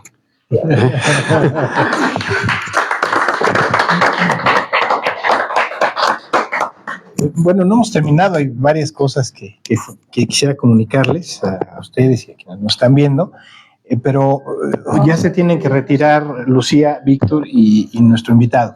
Entonces, les propongo que nos saquemos la foto antes de que no haya foto que tomar. No. Sí, por favor. Por favor. Sí, no, porque si no, no va a haber quién. ¿Voy a sacar una yo solo aquí? Sí, no, por favor, ¿no? Si de por sí hoy no hago mucho cuadro. Por favor, a ver. ¿Mande? Pues ¿quieres que finalicemos? Bueno, regresamos, ¿no? Hacemos un Break. Un break Un break, y regresamos en unos minutos con ustedes. Muchas gracias. como en la escuela, sí. Exacto. De Mises.